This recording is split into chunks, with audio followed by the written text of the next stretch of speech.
Okay, it's time for some thoughts on project portfolio management. Now, the way that projects are selected is not always going to be 100% the same for every one of us, because there will be differences based on the industry or the company where you work. What we're going to do right now in our time together is take a look at some common themes, or let me say it this way, some things that we would like to be common themes. All right? Why is there so much work? Don't get me wrong, it's not bad that we are all so busy. Although some of you are, I'm sure, overbooked, and that's challenging, right? It's not bad that you're all so busy, but why don't we just do one thing at a time? And so I have a question to ask you, and I don't ask this question so that you can feel badly. But the question is, everything, think about the things that you're working on right now. Do you know why you are working on them? And when I say that, I don't mean do you know what they're going to do. I know you know what you do. I know that you understand what will be completed when the project is over. What I'm really asking you is, why is your company asking you to do this thing now? And some of you are scratching your head and thinking, well, of course I know that answer. Some of you don't know this answer exactly, and this is why I say don't feel badly about this. It's not you. It's very possible that where you work, how projects are selected, isn't clearly communicated to you. And so someone isn't telling you the overall importance of this particular project and why you're running this project right now. And as you know, a challenge that presents to us as project managers is when you need to go motivate your team and convince them why it's so important to work so hard on this particular project, you don't want to just say, "'cause I said so," or "'cause management said so," because what does that say about you? Does that say you're not management? You want to be able to explain people why this is important, paint the picture, set the vision.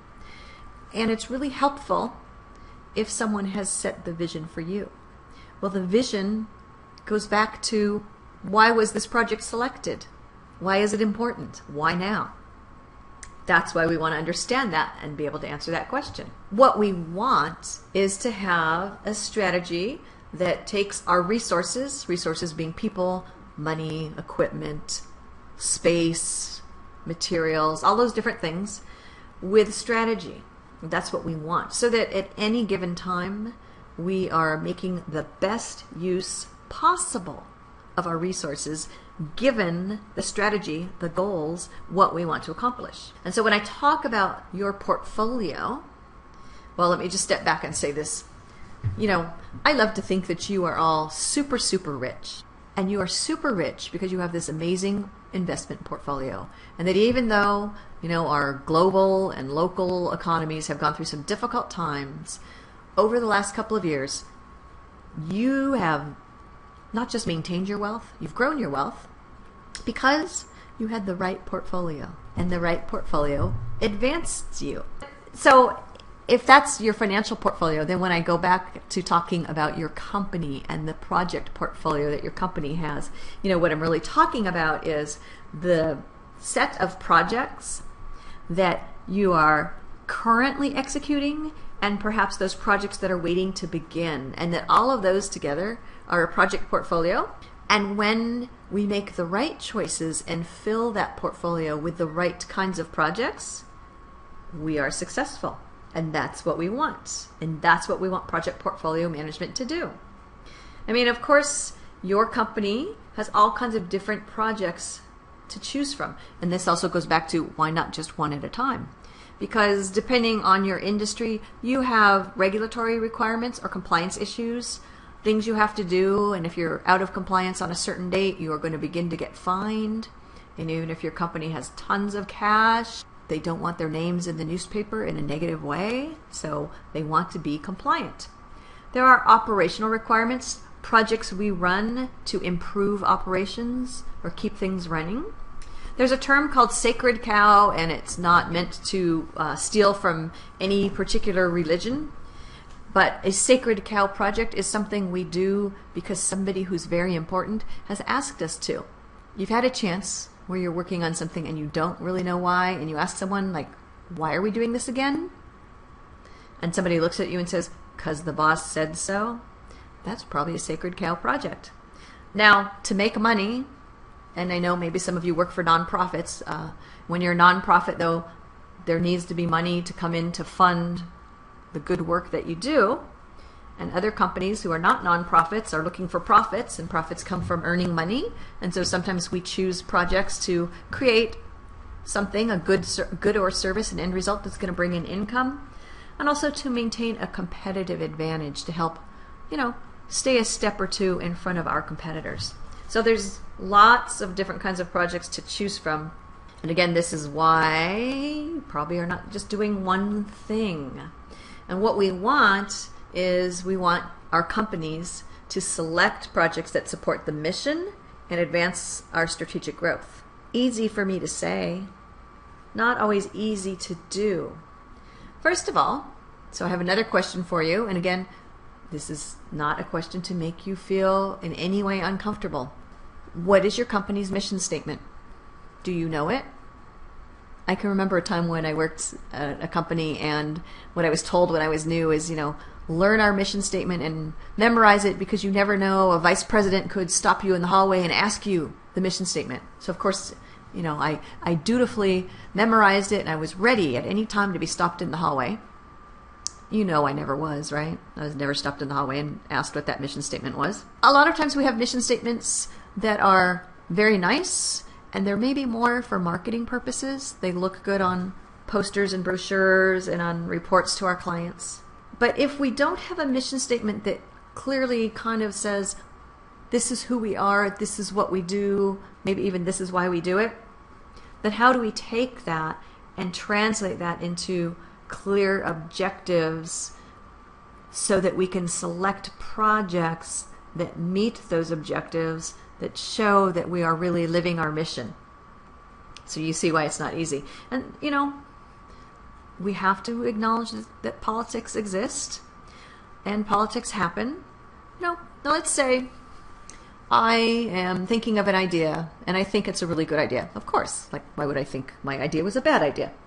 And I think that it's a really good idea. And I want to propose this project. And I know that if my idea gets selected, that's, what they call a feather in my cap, right? It looks good for me. It's going to advance me in the organization. So if my project is selected and it's successful and it does good things, probably it looks good for my career too. I could get a bonus from that. I could get a promotion from that. I could at least get good recognition. And so I might, use politics to convince people to select my project. My project may or may not clearly map to who we are and what we do, and it may or may not clearly map to what we decided we wanted to accomplish this year and in 5 years and in 10 years. So it can get a little cloudy. What we want in a selection process, and again, understanding that the way in which your industries and your companies go about this will vary, but here's some of the key things we really want. So we want to be able to take company goals and translate them into measurable criteria. So if we have a goal that is to increase our client base, well, what does that mean? 1 client this year? 1,000 clients this year? What kind of clients?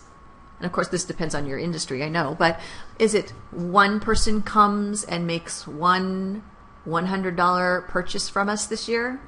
Or is it a certain number of clients come and they spend a certain amount with us and they process multiple orders with us, and at least a certain percentage of them continue on into business with us? And so I think you see where I'm going with this, is we really want to be able to make those clear and measurable.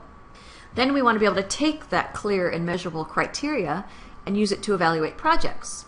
So if the idea is to onboard 50 new clients and that at least 30 of those clients become repeat customers, and that those customers spend at least $50,000 with us this year, now I want to be able to compare that to project ideas. And I want to be able to say, you've brought an idea. Is this idea going to help us retain these 30 clients, have them stay with us, repeat with us, spend this much money per year? We also want to have clear guidelines for suggesting projects and a clear understanding as to who gets to suggest projects and who says yes or no to them. Personally, I think anyone should be able to make a suggestion, because I don't think you all of a sudden get smart when you get promoted to a certain level. I think people at all levels of the organization have good ideas. And we want to capture those ideas. And someone who's brand new, who's been with a company for 3 months, they might have some fresh ideas because they're coming in and seeing us in a new way. Or they might suggest something that we've tried and it doesn't work. But that's okay, because if the right person reviews the idea, then it's okay. So we want that combination. And we want everybody to understand who can come up with ideas and what do people do about those ideas. And that kind of ties back to that question I started us off with about, do you know what you're working on and why you're working on it, right?